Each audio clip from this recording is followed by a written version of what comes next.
Good morning, met. Kada kayo apo. Nasaya at met. Di kalman may kam nag-attend ti flag racing mi.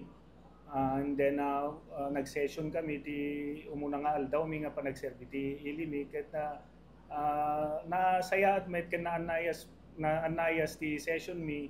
Kay everybody participated ken dadamit di kitay napagsasaritaan nga issues nga naglabas nga uray no kasta ket nasulbar mi met ti kadarasan nga panawon na ken actually di da duma pay nga kastay problema mi ti budget.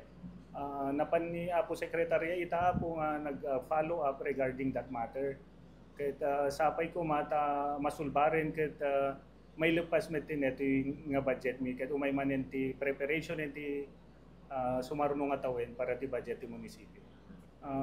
Nakadado po ti agtartarayan ta panunot ko ngem actually I'm sticking on my plan which is jay speech ko di inauguration nga kayat ko nga ma-improve yan ti legislative work mi yan ti munisipyo and at the same time jay relationship mi kadigiti padak nga agserbi ti ili ken empleyado ti munisipyo mi ken digi jay kabataan met kayat ko ti agi patungpal ti adupay nga skills development para kadigiti auto school yun tayo.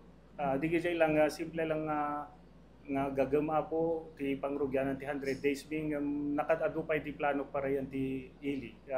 Kastamet ken ni Apo Mayor tayo iso nga pagtitinulungan na po ti pasukin.